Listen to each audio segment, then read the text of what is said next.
Hello everyone, this is Scott Restivo with Crow Canyon.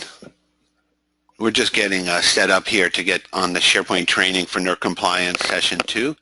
Give us a moment or two to get things going here, and we also will waiting for others to join. So we're right with you. Thank you. Hello, Scott. Oh, hello, Mary. We're ready to begin whenever you are. I was just going to wait a minute or two for others to show up. People still seem to be joining. I can hear you, and I believe it. Well, I'll go over some housekeeping things while we're waiting. Most important, we're going to go through the webinar. Mary will be talking, giving most of the presentation. If you have any questions or comments or whatever, there's an area in the chat window, the webinar chat, that you can enter in a question, and then we'll answer them as we can. It might be after the webinar or during, or of course you can always send us email if something comes up after the webinar also. But there is that questions option that you have in the webinar screen itself. There's also a chat feature. Now also during it, they have what they call polls. That means just questions we ask you will pop up a poll, and then quickly, give you 10, 15 seconds or whatever to answer that, and then, collect some information to help guide the webinar. And this webinar is really for your training purposes to get you up to speed on how to use SharePoint, Office 365 for NERC compliance. So hopefully it'll accomplish that. Now, Mary, do you think we're ready to go, or do you want to start introducing? I think we're okay, huh? Yeah, we're ready to go. Go. Yeah. All right, let's go then. Well, welcome to the SharePoint training for NERC Compliance Session 2. We had a session earlier in January, and we'll have another one in March. And so there'll be 3 altogether. Mary will tell you what was covered, do a quick review of the first one, and probably a preview of the third one. So right now, let me introduce the 2 companies. We have Cooper Compliance, based in El Dorado Hills in California, out near Sacramento. Mary Cooper, electrical engineer for many years, has done consulting on NERC compliance, well-versed in that, and she has developed this Global Audit Ready program in SharePoint. She got together with us in Crow Canyon here. This is Scott at Crow Canyon, Scott Restivo, and we have a help desk and asset management system. So the 2 together provide a very comprehensive NERC compliance situation, and already this is being installed at several utilities around the country and getting active use. This webinar itself is about how to use SharePoint and Office 365 for NERC compliance. It's not meant to promote or sell our particular solutions, but if you are interested in those, of course, we'd be very glad to hear from you and explain those and do demos on them. Just briefly, though, to get us started, Global Audit Ready that Cooper Compliance has developed in the SharePoint Office 365 world uses a kind of sophisticated set of controls to manage the compliance aspects. They also do NERC consulting, and there you can see there that they do mock audits, training, audit preparation, control development. So both sides of it, the software side and the consultant side, are available through Cooper Compliance. And with Crow Canyon, we are SharePoint Office 365 application developers. We have a whole suite of applications that reside in SharePoint Office 365, help desk, and asset management, equipment tracking, onboarding, all kinds of things. And that blends itself to compliance situations quite well, in the sense for like tracking assets or people need training or onboarding people. So there's a lot of things that work together. We can go into that in more detail. But right now, let's focus. Go into that detail if you're interested and you want to hear more about these particular programs. But now we'll go into the training. So Mary, I'll go to the next slide and we'll review session 1. In session 1, we went over we talked about best practices for storing documents. We talked about documents that are version control, how to name the documents, best name them, and putting in metadata. We talked about documents that are collected periodically, And also we discussed using logs in SharePoint for collecting evidence that can be used for compliance and using those logs real time. We discussed the fact that documents should be stored one time. In order to do this, we discussed a process-oriented approach to compliance where the processes are mapped to the requirement and the evidence is mapped to the processes. Now there's many benefits to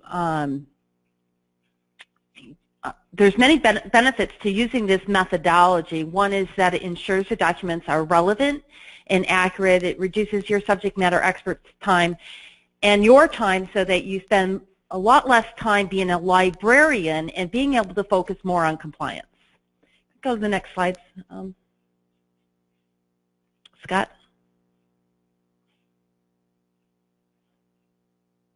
So this is where we have the evidence is mapped to the process and the process is mapped to the requirement. That's the method that we use at Cooper Compliance. We also discussed Office Mix, which is a free add-on to PowerPoint. It has built-in controls to collect analytics.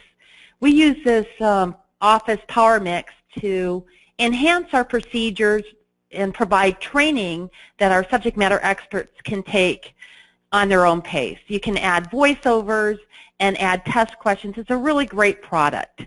And we also talked about the fact that by using Office Mix, you can quickly add new training into your program and get credit on your ICE because on your internal control evaluation, if you provide training with your procedures, you can get credit for that and demonstrating that you have more controls in your organization. If you want to see our last session, go to our website at coopercompliance.com and you can go to the tutorials and we have a recording from the last session.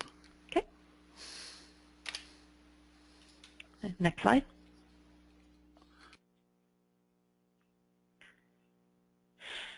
So today, in today's session, similar to last session, we're going to cover two topics. In the first topic, we're going to learn how to use multi-part authentication with SharePoint.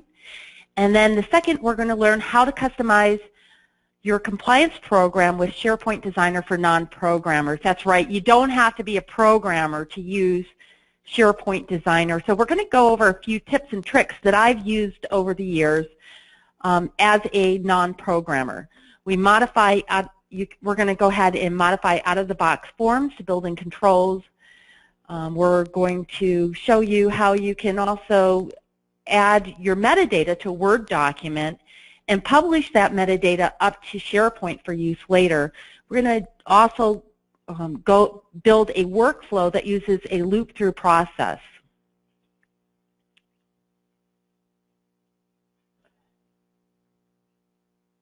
So go ahead and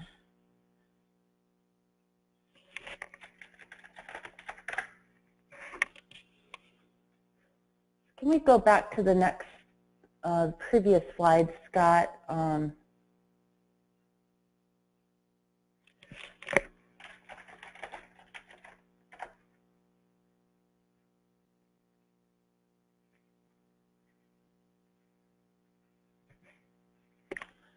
Okay, can you?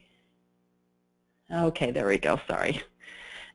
So we have some little clicking action that didn't just occur when we had. So, you know, what is multi-part authentication? Multi-part authentication is, first of all, is, you know, what you are. So this is where we're going to talk about multi-part authentication. So, you know, your retina scan or your fingerprint. It's what you have, and it's not how much money you have, but we're talking about having a token or some sort of code or certificate on your computer, and then what you know, your passwords and so forth. So let's go in and talk more about how you set up multi-part authentication on SharePoint.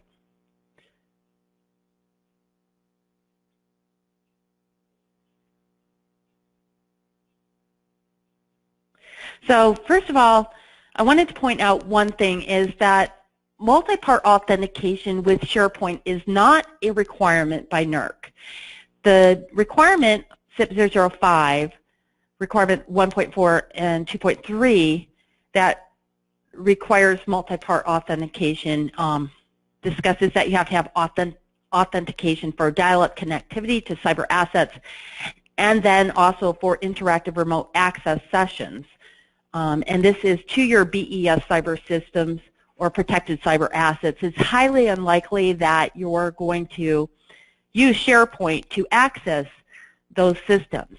However, for SIP 011, it does require you to have protection on your BES cyber system information. And this is where you would probably store things like your station diagrams or your system diagrams that would be protected cyber system information.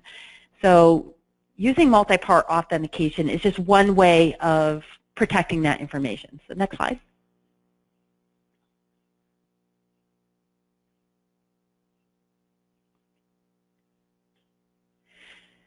Then, of course, last week we all received the NERC alert, and this is just another reason why we may want to consider turning on multi-part authentication in SharePoint.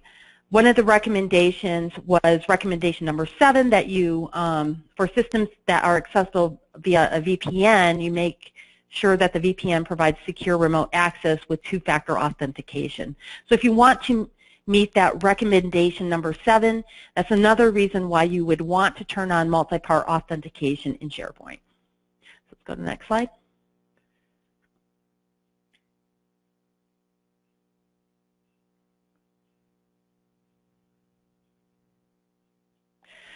So here, you know, one of the benefits, of course, for using multi-part authentication is that it's going to protect your credentials.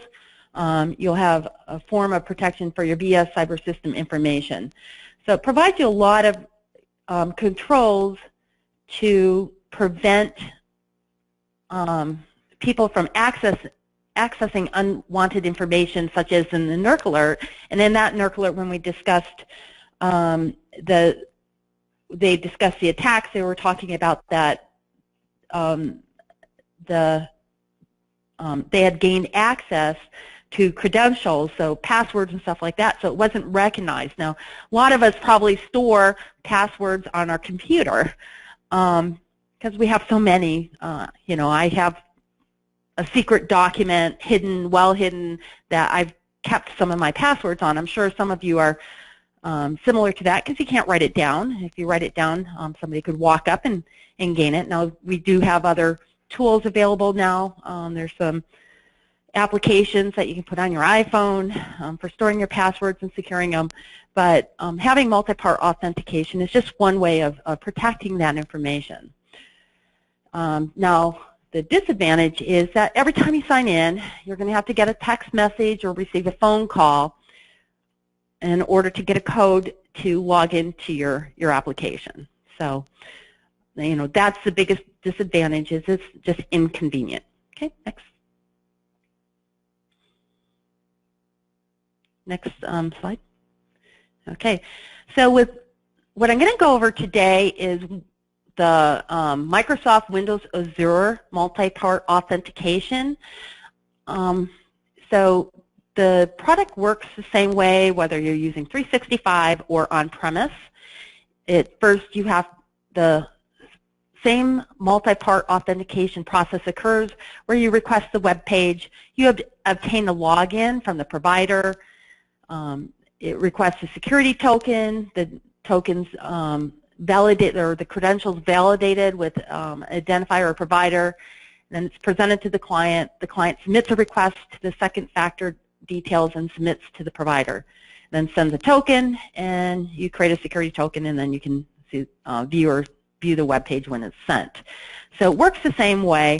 I'm going to actually go over the setup next on using SharePoint 365 with Windows Azure. Now, one of the things, though, even though it works the same way, is if you are using on-premise, the Windows Azure multi-part authentication does require you to access the cloud in order to get the credentials. So what you can do is go in and whitelist that URL so that you can access it. So there's ways of providing security around it, but you will need to access the cloud to get the credentials if you're going to use Windows Azure on-premise. Okay, next slide.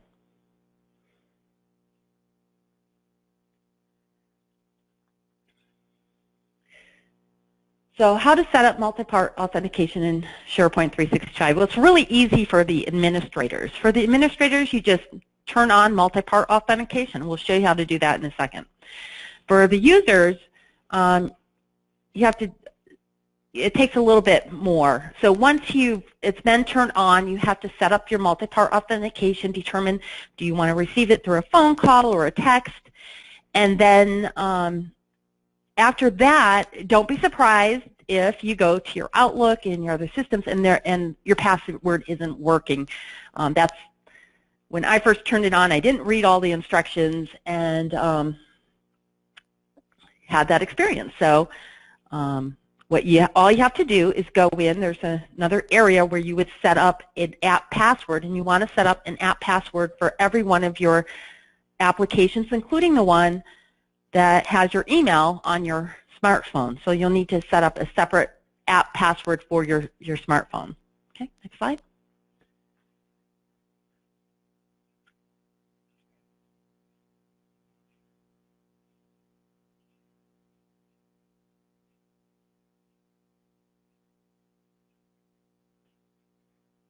Okay, so I'm now signing in to my SharePoint, and I'm going to show you how we can set up multi-part authentication. So first of all, I'm signing in as myself as an administrator.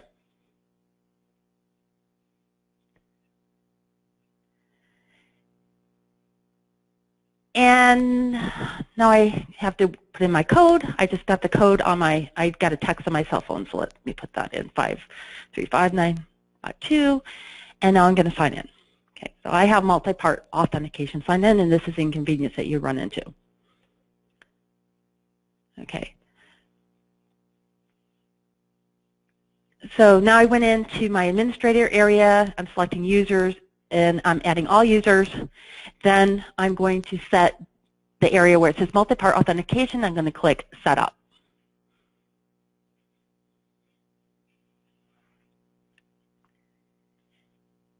Okay, now I bet you didn't know that Hillary Clinton moonlights for me, and she has a little problem with security. So we're going to turn on multi-part authentication for Hillary.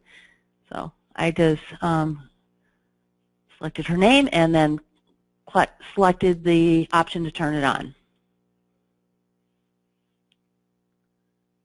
Okay. So now Hillary is going to now go in and sign in. So the first time she signs in, she's going to have to, it's going to give her the option to do a setup. There's a wizard that shows, so we're just going to sign in as Hillary. And see, now she has to do setup now. So go ahead and click setup now.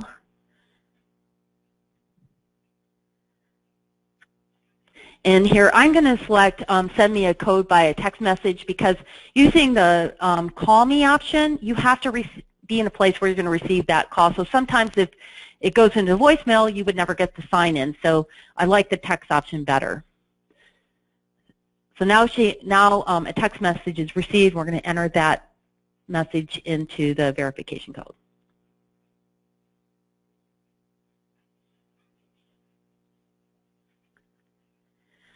All right, now we're ready to set up our app passwords, and you can copy your first app password and start adding it, but I'm going to show you a little bit more how to go in and set up your more app passwords. So you go into the settings, and then you're going to select the option of Outlook there to get to, or Office 365 to get to this area, and then I selected the option to add an app password on the bottom, and here is where I can put in different phone numbers. I can actually select different options as I go along, but I selected the app passwords at the very top. It was kind of gray, hard to see. Now I'm going to put in my first app password. I'm going to put one in for my Outlook. So you want to name each of them, and now I'm going to copy this I'm going to put it on a notepad just so I can store it for later use.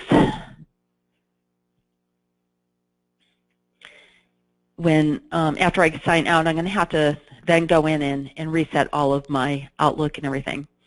And I'm going to set one up for my Skype, business for Skype.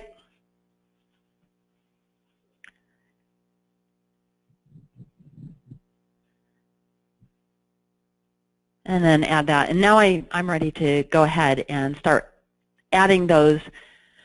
So the next time, what you're going to have to do is sign out of your Outlook, sign out of your Skype, and then the next time you sign in, you just put in that app password. We can also set this so that we can change the times when you have to change the credentials. You know, we changed it to 45 days. So, you know, every 45 days, you're going to have to go ahead and put in a new app password. So we're just going to copy this in, and now Hillary can safely receive her email on her cell phone.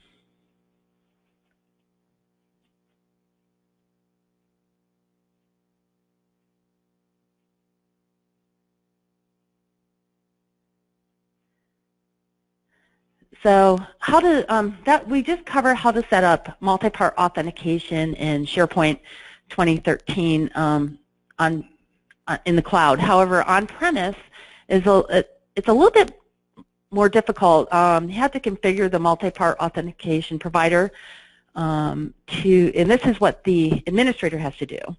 To use the Active Directory, then you have to download the Azure authentication software. After downloading, you need to generate activation credentials. You need to configure your server, activate it, configure the users, and then you need to choose ADFS as a method of notification, which is required by SharePoint.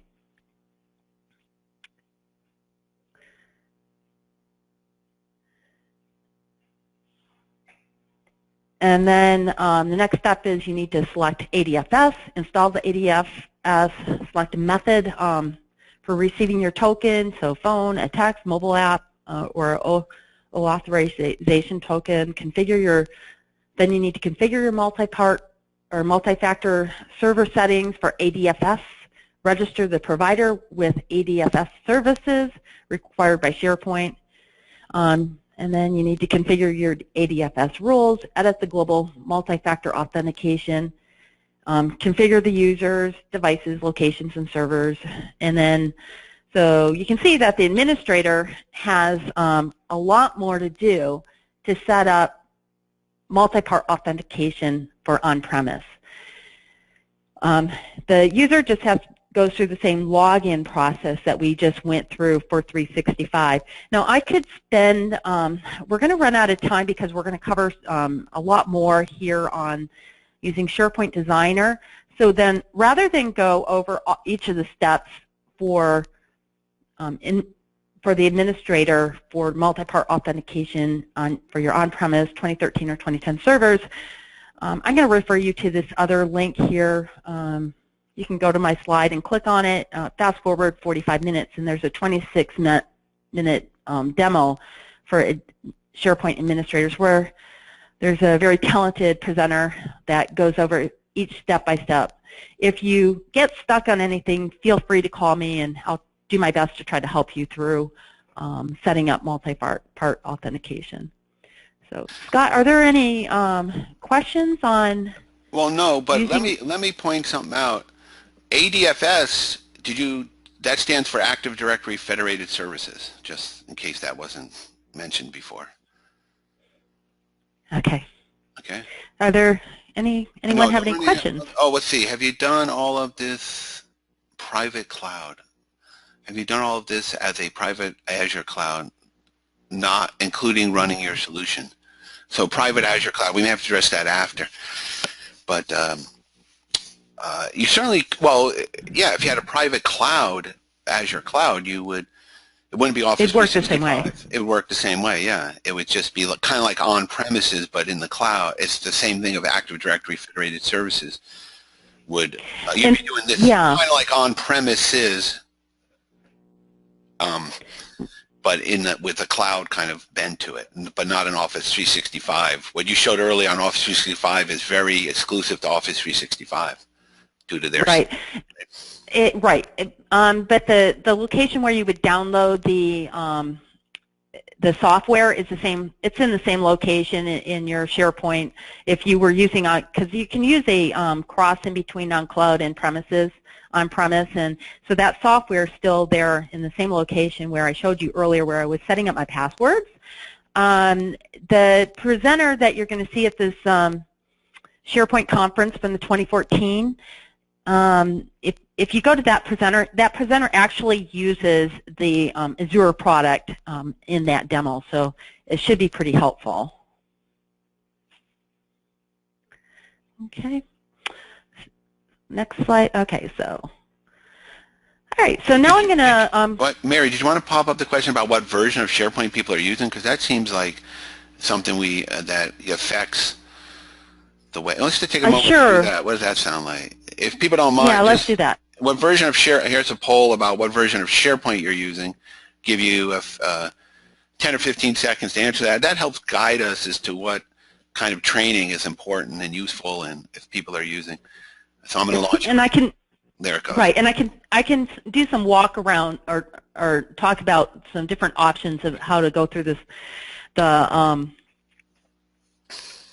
workflows and such that I'm going to show you here in a minute. Yeah. We'll kind of go into section 2 here, building controls with SharePoint Designer, but the multi-factor authentication is a way to add an extra layer of security to the whole NERC compliance. Well, actually, not even NERC, even. It could be anything in SharePoint that you want to keep secure. I mean, of course, it applies to NERC compliance, but it could be financial records, HR records, health records, whatever particular business you're in. It applies. It's not particular to NERC compliance, right, Mary? It applies to just about any security need to have that multi-factor authentication as an extra layer, wouldn't you say? Yeah, absolutely, absolutely. Like I spoke of earlier, a lot of people save their credentials, their passwords, somewhere in their on their computer, and so being able to protect that information is really important. Okay, it looks like most people have voted. Let's go to voted or answered the poll. So let's go close this and show the results. Let's see, share. I should see it on the screen. I don't think I see it on mine, but you guys should see. The majority of people by far are in SharePoint 2010. Some are in 2013, and Office 365 is pretty low adoption at this point. But that's the future. Seems to be more and more people going towards Office 365, so that may grow. But right now, 2010 and 2013 are, in our experience, where most people are using these programs. And a lot of people are moving out of 2010 into 2013, or the upcoming 2016 this coming out. Actually, the release to manufacture is RTM version of that is in March. So by spring. Yeah, we probably should have asked a question about who's going to be changing from 2010 to 2013, but I'm certain that all of you will in the future. I'm going to actually, in the next presentation, I'm going to really kind of dive in a little bit about the SharePoint 2013. I am going to discuss the differences between using SharePoint 2013 and 2010 workflows, because 2013 makes it a lot easier if you're going to be using SharePoint Designer. Right. You can go ahead with do you see the screen, building controls with SharePoint Designer now? You're all set to go for that, right? Yeah. Yep. Okay. Yep. Yeah, let's move forward. Next slide. Okay. Let me get over here. There we go. Oh, wait a minute. Did I skip one? I think I skipped one. Let me go back. Wait a minute. How did I get way over here? Hold on a second. Give me a second and I'll get back to the right slide. Which slide am I supposed to, do you know what number I'm supposed to be on? Okay, I think this is it. There we go. So this one right here. Here we go. Yeah. Is a tool that you can use if you're not a programmer. It's a free software. You have Designer 2013 will not work with SharePoint 2010, so I am going to demo SharePoint 2013 today. Now SharePoint 2013, when they converted over from 2010 to 2013, you lost a few features that you had in Designer 2010. However, in the 2013 version, they allow you to select and add a workflow that will work with SharePoint Designer 2010. One of the features that is completely lost is that in 2010 it does have two different views where you can see the code view and the form view, and so it makes it a little easier to drag and drop fields in if you're not a programmer. But I'd have to say that it's very clumsy, it's very difficult to use using the drag and drop features that they have. So what we're going to do today is we're going to talk about 2013, which includes a loop capability and dictionary functions. Those were added. They're really cool features. If you're going to, so one of the key things that I'll talk about today is that as you go through and develop the loop function, and we're going to show you this in 2013, the trick to make it work in 2010 is you have to have two workflows. So I have two lists that I generally use. One where the last thing I do in the first workflow that does the horsepower and does all calculations and everything that I want it to do and sends out emails is the last thing I do is I do an update to another list where I pause for 5 minutes, and then I have a workflow running on that other list that after pausing for 5 minutes it will update my next workflow, which will start on change, and the first workflow, so two workflows. A does the horsepower, B is going to do nothing other than reset another field so that I can kick that workflow off. It's a little clumsy, doesn't work as well as the loop functions in SharePoint 2013, but it's a great workaround. So if you need to see this a little bit more, we can maybe add it to our next webinar, because I think we'll run out of time if I try to go through everything today. So what we're going to do in our scenarios is, the first scenario is, you can go to the next slide like you were, is we're going to go over and do a workflow to ensure authorized users have met requirements. So we're actually only going to look at the training portion of the workflow. Crow Canyon has developed a solution for ensuring your authorized users have met all of the requirements under SIP 004 and all of the SIP requirements. It's very complex, so it covers, you know, have they completed the training? Do they have a need to know? Has the manager done their review, their 45-day review? If somebody leaves an organization or switches jobs, it goes through the entire process. So just to let you know that Crow Canyon has that product, we're just going to look right now just at the training portion. So we're going to set up a SharePoint list of users. We're going to use the workflow to send out reminders and develop some custom forms. So let's go ahead and, so here I'm in my SharePoint list, and I've developed an employee list. I want to show you what the settings are. Just to save time, I set this up in advance. So for the title field, I set this up so that it has a view as the, I just put in view because as a nuisance, it's a required field. I can't do anything with it, so I just put it in as view. Okay, and then see, for the version history, I added version history so that I can collect changes. So I selected append changes to existing text right down there. So for that one, what I'm going to do is use a workflow that goes in the background, and every time I make a change, it logs it to that version history. So now I can have a view. Now, if I want to view it, I have to click on each item, and I would be able to see it. So in next month's session, I'm going to create a web page where you can actually see all the entries for the last test record. You can then use that for demonstrating compliance. Now what we're going to do is we're going to add an app for taking our test. So I'm going to add a document library. I'm going to call it the cybersecurity training. Okay, so what we're going to do is after they go through training, we're going to have them go in and log some information into a form here so we can collect it as evidence. So I'm going to select settings. I'm going to make this, I'm going to go in the advanced settings, and I am going to make it a content type. I'm also going to select the option to open in the browser so that some of the features that I'm going to use in my form, in my content type form, won't work in the browser, so I'm going to do that. Now I need to go ahead and add from an existing site content. I'd already set up a content type called 2016 test. I'm going to add that.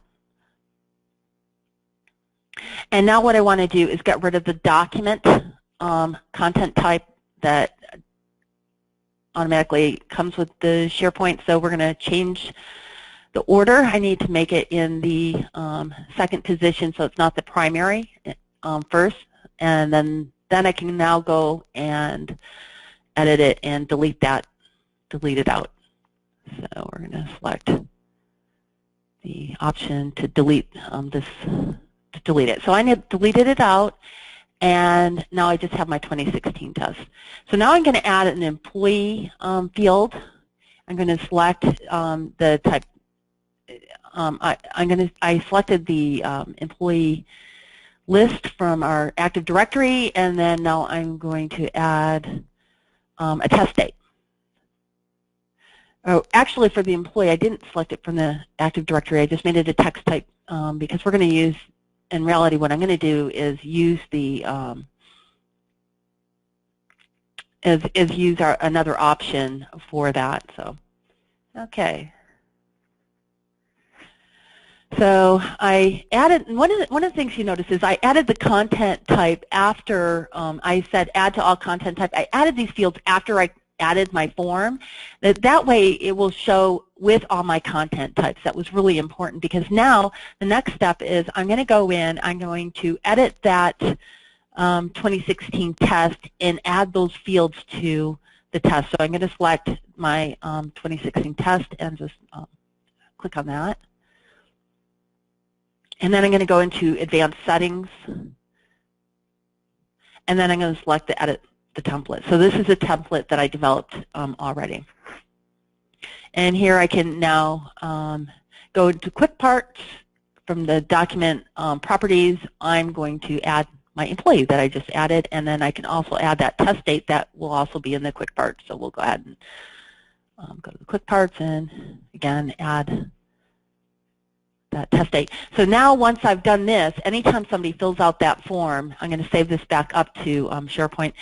Anytime somebody fills in their name or the test date, it's going to show up on that in that library under those two fields.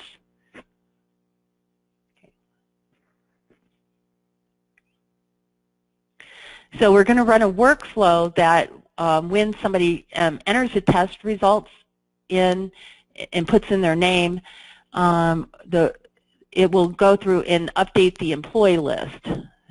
So now when I add a new record, it's going to take and put the name in there. It's going to update the employee list with the last test date, and then now this is a form, and we're going to have our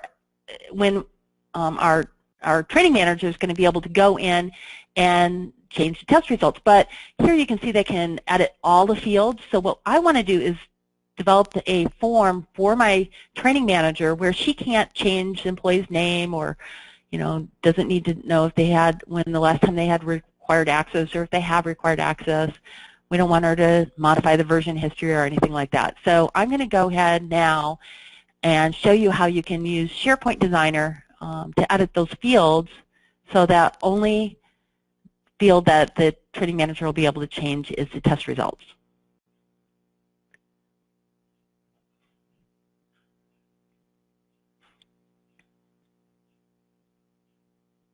So I'm going to open up SharePoint Designer, And whether you're using 2010 or 2013, the first thing you need to do is reference your site. So we're going to put in our demo site, the Cooper Compliance demo site address.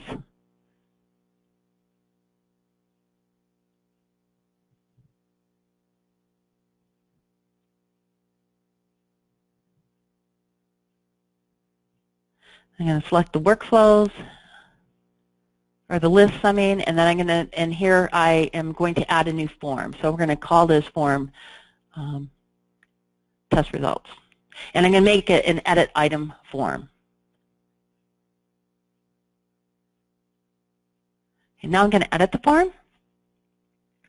And I'm about ready to see a bunch of foreign language. So it's kind of like going to Italy, knowing a few words like how to find the bathroom or, restaurant, and still having a great time. But I'm going to show you how you can go in here as a non-programmer and make some minor changes to display the field versus editing it. I'm also going to show you how you can delete some of the forms. So first thing I'm going to do is search for a word or a field that I know, like test results. Now I can go, and this whole section includes all the different fields that are going to display. So the first one, I'm going to go ahead and delete the title field. I don't need that title field, so I'm going to go ahead and delete that. And then I'm going to just change under control mode. You see where it said edit. I'm going to change that word to display. And so I'm doing that for each of the fields that I just want to display. So this is the employee, and now I'm just changing the training date to display. I'm going to keep the test results as edit, and so we'll keep that as edit in the control mode and change others to display. Here I've got my required access and my required access review date fields from the TR to the TR. That's the key, is those two sections. And so you can see it has the same pattern. Just need to highlight those and delete it out. Okay, so one of the things that you want to consider, I'm going to delete my version history too, is, and so we'll keep some other information. One of the things you need to consider is, I wouldn't do this on a production environment library, because if you make a mistake, your form may not work anymore, and so just make sure you do this on a library that you don't have to have that data. So isn't this great? Now I can view the name, I can view everything else, but I can only change the test results. So it's very simple to modify and customize a form that provides you that additional control to prevent people from changing items that you don't want them to change. Okay, now we're going to go into building the workflows. So I'm going to select workflows. I'm going to do a list workflow, and we're going to run the list workflow on our new library that we just our new list that we just created, the cybersecurity training. So I'm going to run this every time I have a new cybersecurity training record, and this is the one that's going to update the employee list. Now, so one of the first steps we're going to do is we're going to set up an action, or you can see here SharePoint Designer has, you can set up actions or controls. It has a lot of out-of-the-box features that makes it very easy. You just click on the items that you want, do a calculation, add time to date, whatever, and you can go ahead and put in that information. So we're going to do here, we're adding, we're going to set up a variable. I'm going to create a new variable that's a string type, and we're going to call it link to record. So what I'm going to do is create a hyperlink. So I can create a hyperlink that will update the employee list with the last test record. So when my training manager goes in, she can, or he can just click on that and we'll open it up. So the first thing I'm going to do is use the encoded absolute URL value that gives a link to that SharePoint. And then you're going to put a comma and a space, and now you can put a text in there that you want to display. So we'll call it view record. close it. Okay, now we're just going to put in a action type of update my list item. So we're going to go ahead and select update list item. Okay, and now we're going to go ahead and add a couple fields. I'm going to add my employee list. I'm going to add or select my employee list as a list I'm updating. I'm going to update the last test record.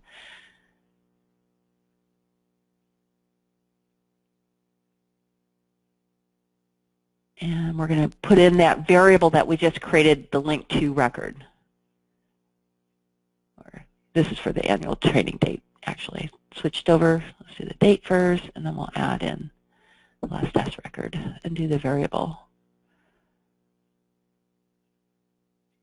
Link to record as a string.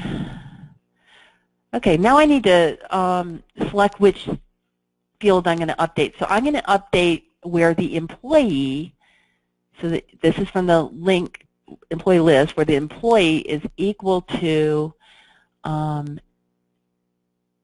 the created by. So the only person that should be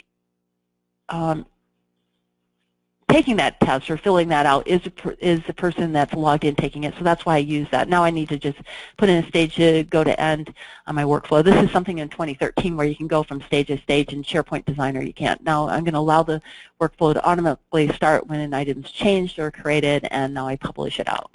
So now anytime I add a new record, it will go ahead and update that employee list. This is just a very simple workflow. The next workflow that we're going to do that loops through a list is going to be a lot more complex. So now I'm going to add a new record, and we'll see how this, or this is what, I think we kind of went backwards. Can you go back?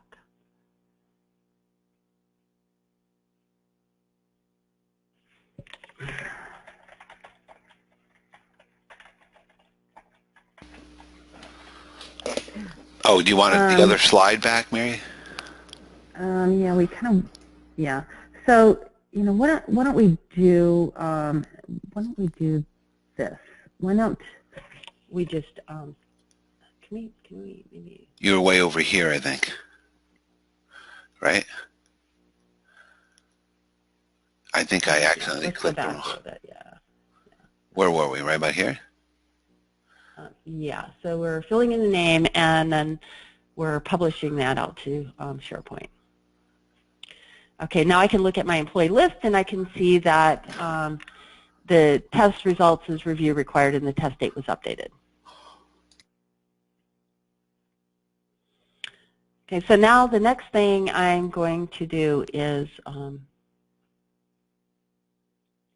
create the site workflow. So I selected a site workflow, and we're going to call that training validation workflow.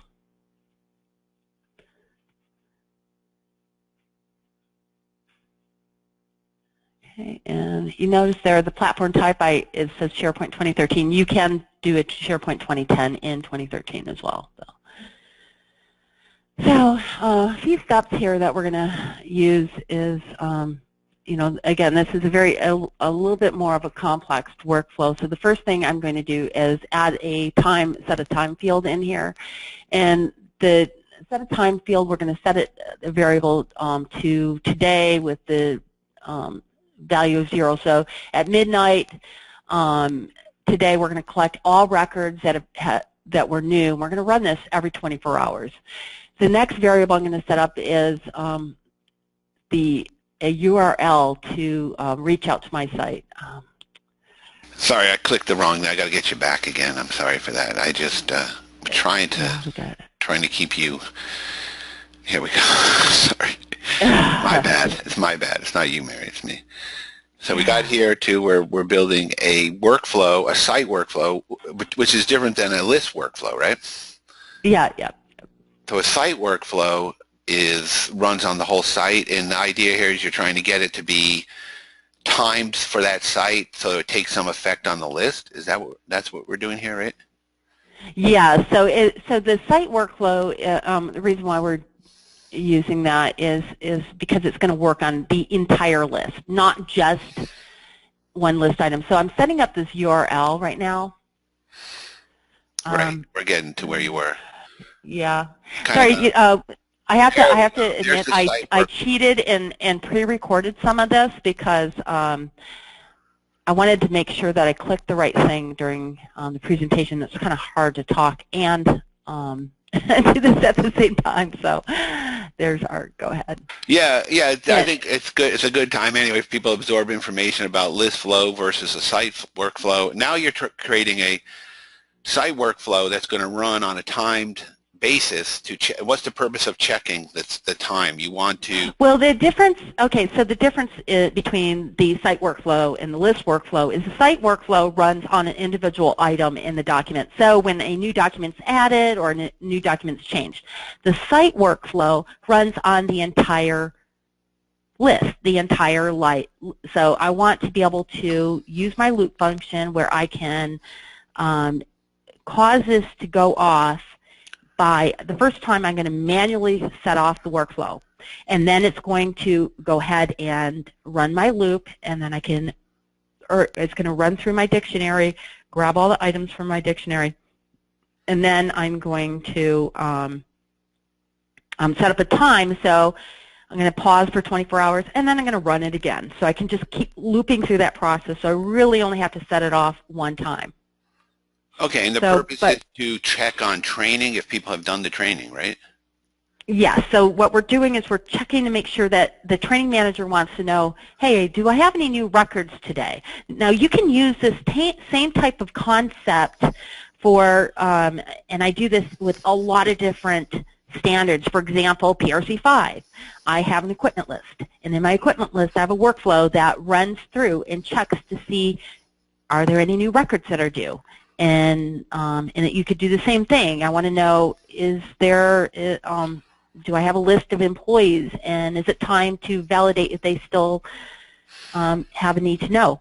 Well, this option what I can do is I can create a record that includes a list of all equipment. So, you know, if you're doing maintenance at a substation, you generally do maintenance every time. You wouldn't want to receive an email for every piece of equipment in that substation that was maintained at that same date, because we're adding, you know, 6 years, and then, or if it's batteries or whatever. So what we want to do is just send one email that has a list that includes everything that is in that entire list that meets a certain condition. So that's what we're doing here with our URL. So the first thing I did was I'm building a URL, and the URL, the first portion is I'm making it set to my SharePoint site. Then I needed to add the _API web list, and then I'm going to get by title, and then I'm going to put employee list. So this is JSON language. So I don't know much about JSON language. It's JavaScript object notation is what it means. Yeah, and I am not a JSON programmer, but I can Google and I can find all kinds of information on it. So one of the things, and actually I refer to my programmer and ask him to figure this out. So one of the things with using this, the dictionaries in SharePoint, is that it's limited to the number of records it can hold. So the next thing is I put in the top 2,000. So that forces it to expand and be able to accept more than just a couple hundred records. If you're querying a list that has thousands of records in it, you want to be able to query the entire list. The next portion is I'm doing a filter, and I'm setting the filter so that the annual training date is greater than or equal to the time, the date variable that we just created. So it's greater than or equal to today at midnight. So I'm going to set this workflow, obviously, to run right before midnight, so on a normal basis, so that it would collect every record that's been changed that day. So this is just a way of filtering it out to be able to get to the next record. So let's go ahead and... Now, Mary, you said there was no programming involved, and you talked to your programmer. Isn't that cheating a little bit? I'm giving you the key and the tricks here, so this is free. The key is to talk to your programmer, apparently. Yeah. All right, let's go so on again, with this. Yeah. So in review, we put in the our URL for our website, Yeah, add this list information. You got to spell the title of your list exactly right. So if you put a space, you got to put a space in it.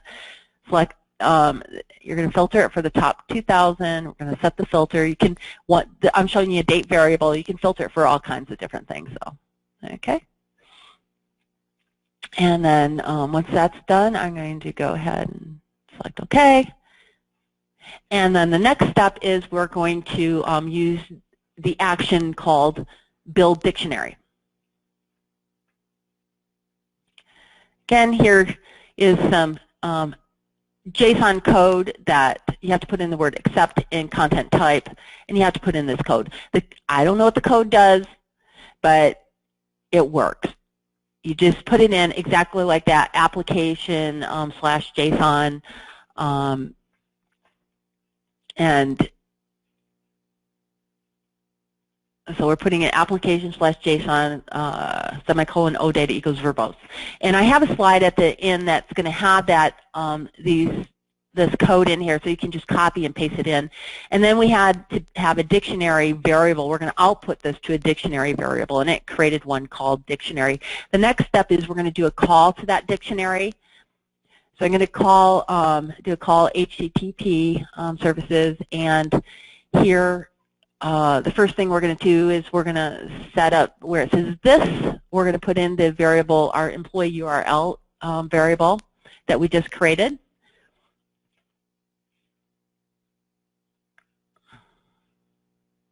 And then after I get that in there, employee URL, it's just a string. And then we're going to skip over that one that says request. Don't check that, but it does go to the response. And here we're going to have create a new dictionary called employee list content.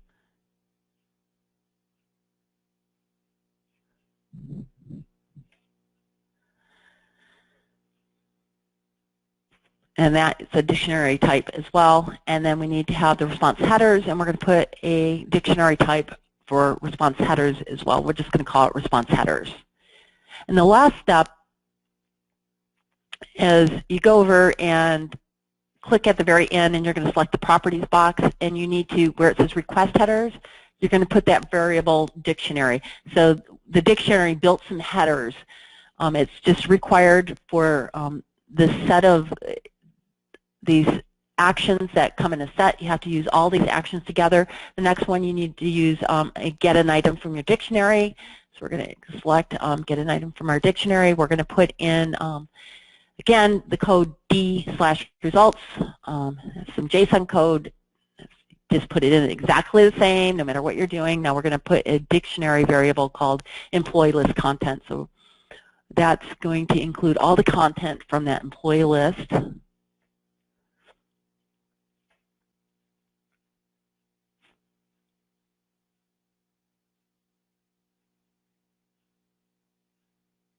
And last content, there we go.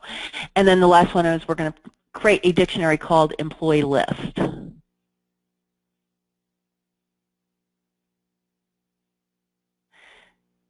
Okay, so I'm getting the results from my employee list content where I called it above, and I'm going to put it into another dictionary called employee list. So the next thing I need to know is how many items are in that employee list. So the next step is to add a count items variable. So I'm going to add the action to count the number of items in my employee list, and I'm going to put it in a variable called count. So now I've created all the actions to get the variable. So the next step is I'm going to create a new variable. We're going to start doing the loop workflow. I want to put in a set variable list index. And this is just a variable that will increment each time I go through the list so that I know which record in my list to look at. So we're going to have this be an integer type, and we're going to make it equal to 0. You always start out with 0. I would think it would start it out as 1, but the directions say to start with 0. Now we put in the loop. We're going to repeat our new variable count times. Okay. Now I'm going to get an item from my employee list dictionary one item at a time. So to set this up in the item by name path, you select the three little dots so you can open the string builder. You do an open quote and then add that variable that we just created, the variable list index, and then you close quote,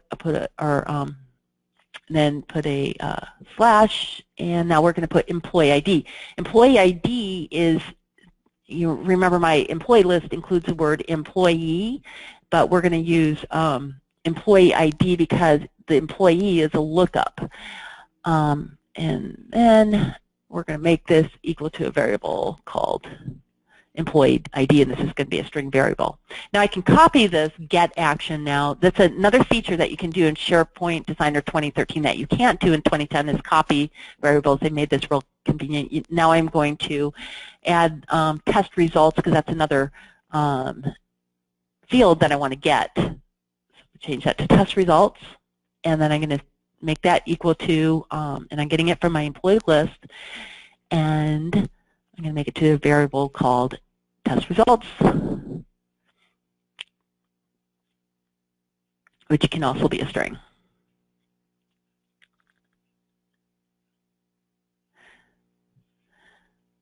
Okay, now I'm ready to, here when I'm doing the employee, where I'm getting it is I'm getting it from the employee, and we're going to do the employee ID. So I'm looking in the list and getting the employee from the employee ID variable because in my list, again, it's listed as an ID versus the actual employee name, even though it's viewed as an employee name. The next step is I'm going to set up some conditions. So I want to say anytime the test result equals the, so I'm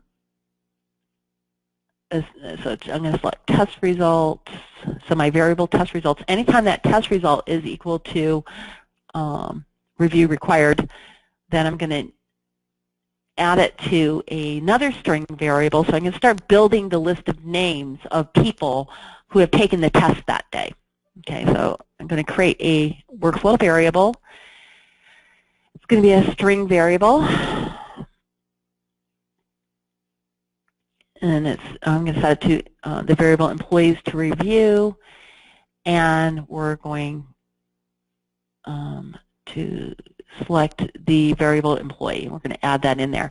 Now, this variable that I just created called variables employee to review, I'm going to actually add that variable to itself. So we're going to add it in here. So now as I loop through, each time I'm adding another person to that, the list at the end of the day, that employees to review will contain a list of all employees. So the next section thing is to do is we need to set the variable list index to increment by 1. So I'm doing a calc variable, and I'm just going to add 1 to it. So I'm going to,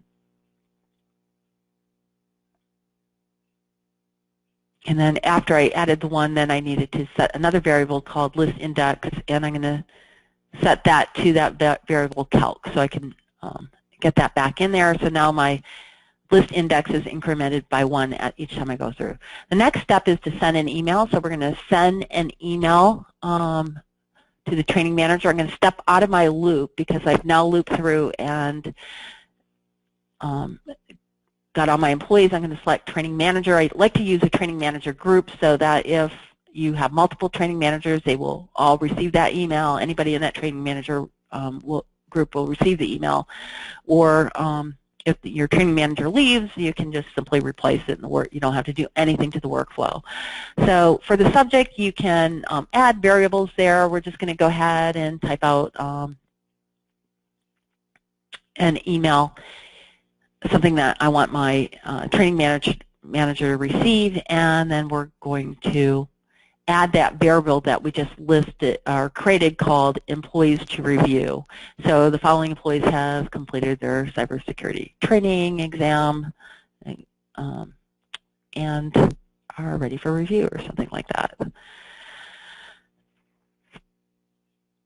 And now I'm just going to select add or change, and I'm going to get a lookup. I'm going to go to my workflow variables, and now I'm going to select the variable employees to review. So now my email's done. Okay, so we're almost done. We need to add another stage where in this, and I'm adding another stage because this way I can do a little test on my workflow. Here's where we're going to pause for our for 1 day, and the last thing I need to do is set up my stages. So got to set up a stage, go to action. Here we're going to go to stage 1 because we would loop through and go back to stage 1. For the second stage, I'm going to actually end the workflow, but normally I would go back after I get done. I would change it to stage 3, but just for testing, I don't want to continue to loop, so I would just go ahead and end it right there. And now here you just go to stage 2, and now we're ready to publish, and we can publish out our workflow. And this is just a simple workflow. It can get a lot more complex than this. I just wanted to go over how you can gather all that information from an entire list and build a dictionary so that you have the names of all your employees. Now, there's tricks on how you can do this, again, using SharePoint 2010, where I can have that other list.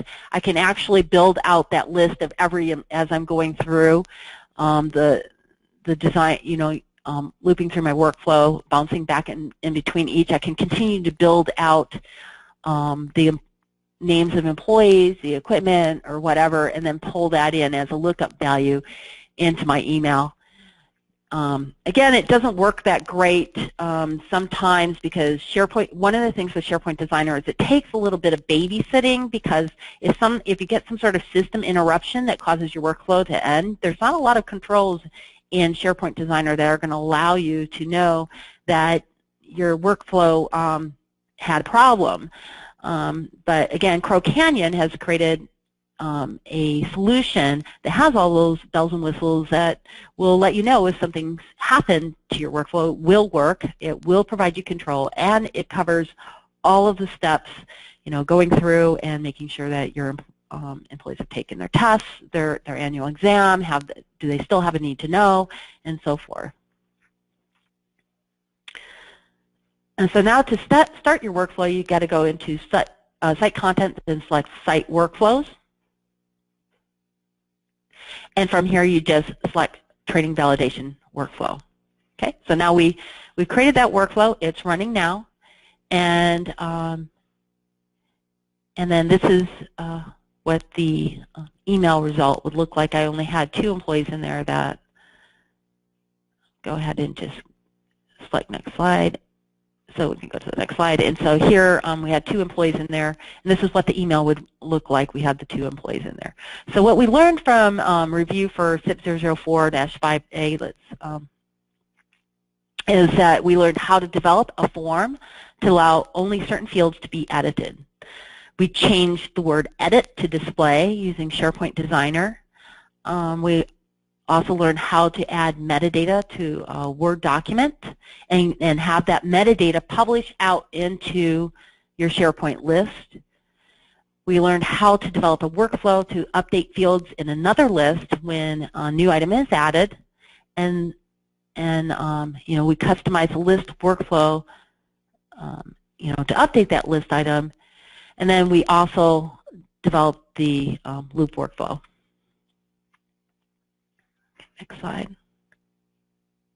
So for the loop workflow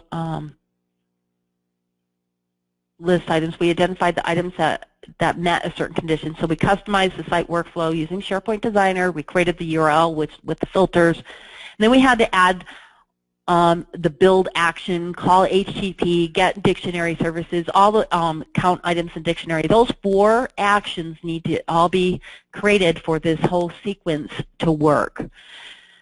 And then we did we looked up and looked at the number of count times. We looped through. Got a spelling here. Here we loop through count times and loop to get the individual items from each dictionary to create that list where we can now send out an email.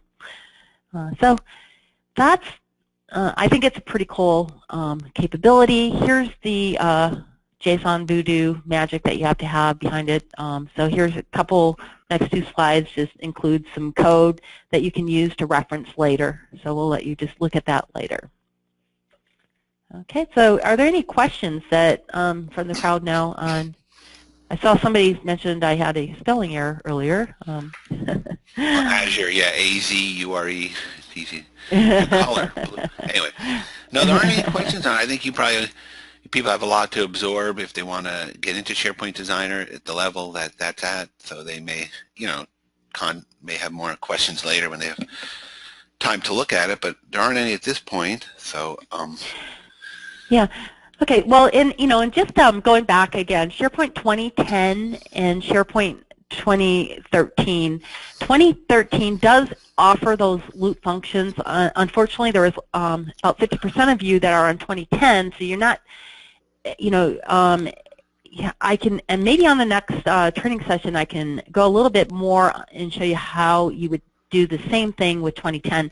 It's very clumsy, but it does work. It gets the job done. If you need to create a quick form or a quick workflow, SharePoint Designer is a great tool to go there. However, again, Cooper Compliance, we have our applications for managing compliance. One of the things I would have done in this workflow is, first of all, I wouldn't have used a Word document to display the, for my test, I would have used Office Mix. And, wait a minute. Yeah, go ahead. There's a question about, can we see the results of the workflow? Results being that, what maybe just go, with the results. I guess would be this email, but in context of what? So what actually happened? So, at the high, yeah, so we did go and we solved. Level. Yeah, so the email here, this is the results. I sent an email, and in this email, this is where we had, remember we had the, I think, employees to review. This was built because it looped through that list. There's a list of 4 people, but only 2 of them had, it was time to review their test. It only showed me that it listed everybody that needed a review. The other workflow went in and updated it updated the list item. If let me see, if you want to make me a presenter, we do have a little bit of extra time. I could log in and show you a little bit more. Sure, I'll make you a presenter. It's past the hour, so some people are heading out, which is fine. But there's always can view the webinar later, recording later, or ask questions. But I'll make you presenter right now. Go ahead. There you go. Okay. Okay, so I'm logging in right now. Sorry.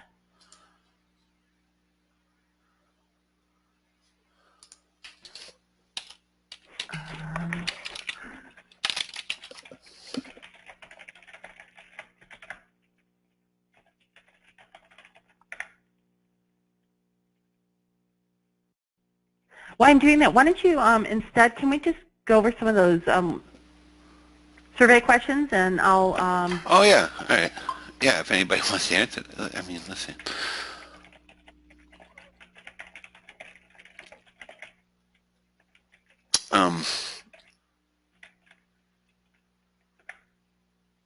I guess one question is, do you have a product now for using? Let's launch that one.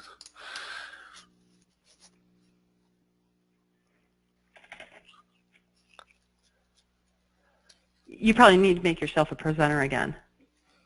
No. It launched it. When you're the presenter, you don't see the poll, but I see it here. It's just a simple question. Do you have a product you're using now for NERC compliance, real-time status? And most people say no. I mean, it's 75% on the no here. So I guess one of the reasons to attend the webinar is to find out what the choices are for what the options are, whether SharePoint is a good option or whatever. So yeah, good. Well, thank you for answering that. I'll close that right now. Yeah, and we do have the Cooper compliance product is really great because with these workflows, one of the things we do is when something is due, it actually changes the status to task open. So you can have one dashboard where you can look and know where everything is. And I'm having a problem typing my name. There we go. And go ahead and launch another one here. And I'll be in 2 seconds. I just got to receive my code. 438903.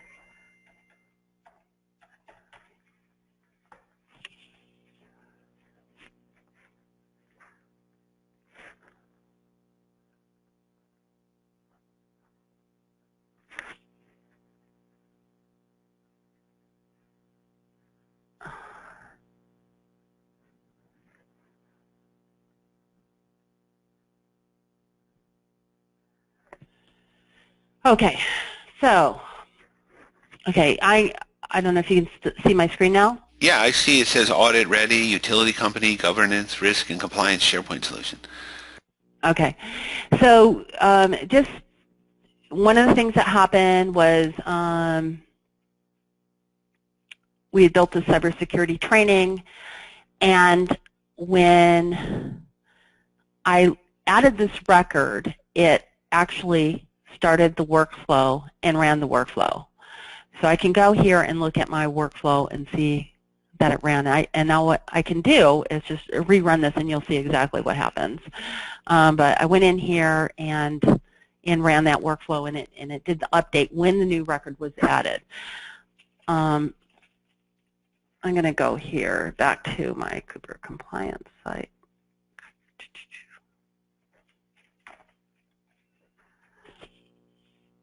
And I'm just going to change, I'm going to modify that record and then run the workflow again. So you can see, when the item's added, it will run the workflow and just go ahead and update that employee list.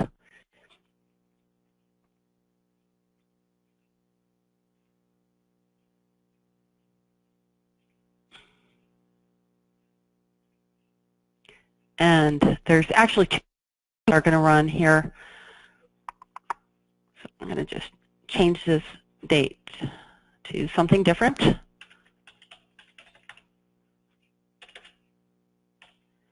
And we'll just change this to fail.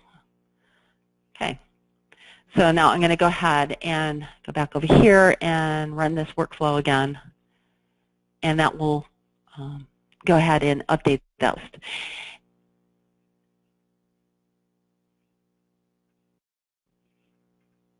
Okay, so let's go to our employee list and do it. Might take a second. Ran already. Still didn't run.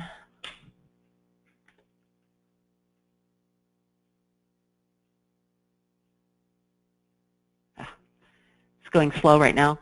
One of the things, though, I wanted to show you here is the version history.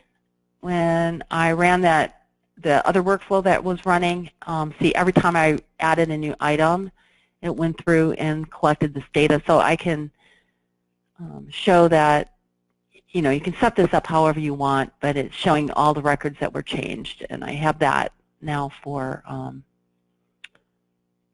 my record. And let's see here. Hopefully I didn't modify that workflow getting ready for this. I might have. I'll just make sure you're on. But that workflow will change the record in, hopefully I didn't play around with it and modify it while I was getting ready, but we'll go ahead and look at that workflow and make sure. Oops. And then the other workflow was, okay, so 11:18, it just completed.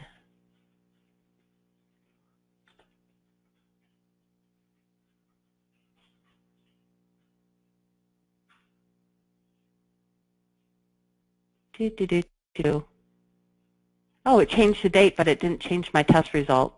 So I had a little issue with that. I think probably because I had to add the new record, and it didn't get changed over on the other one, but it did change the date. So it did run.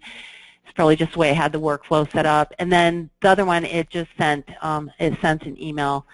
It sends an email when if I ran this, and let's say that this is review required. Right now we only have one that's running. I would just go into my site content, and then when I go to site workflows and I run that, it will loop through. This time it will only give me one person on the list because it ran one time. But that's how that would work. Okay, I hope that answers the question, but give me the results. It's really good to see that in the real visual world than just that back-end training designer, because that gets like sort of mind-numbing a bit. But to see it actually happening, it's like, oh yeah, there's some purpose to this and positive result.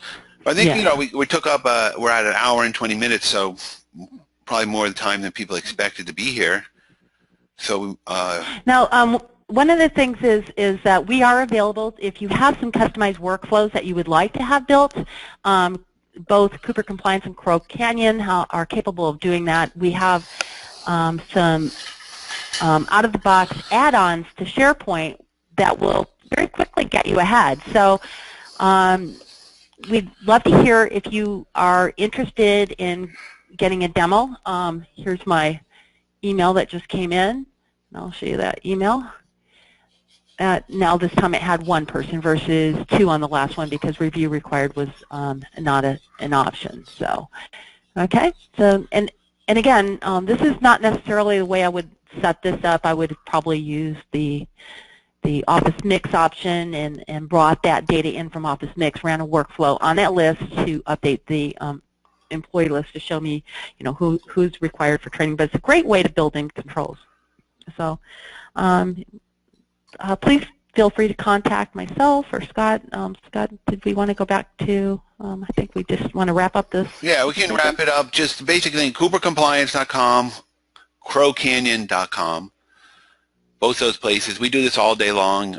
Mary does the electrical industry, NERC compliance type consulting and the kind of work she saw her doing today with the workflows. And Crow Canyon is doing all kinds of interesting stuff in SharePoint and Office 365. We have a whole platform we built of web parts and add-ins and capabilities that extend basic SharePoint and Office 365 in many interesting ways with the forms, the workflows, the reporting tools.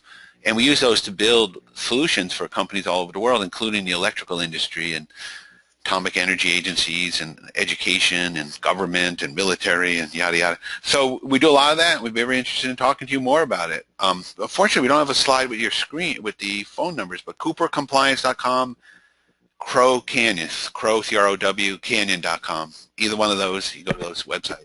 I think that's it, though. Thank you for attending and spending this much time with us, and hope to hear from you and hope this training was useful. And again, like Mary said, contact us with any questions or comments, and we'll put the webinar up and mail it to you, a recording of it, so you can have a way to stay in touch with us. Thank you very much. Have a nice day, right? Rest of the day. Okay, bye.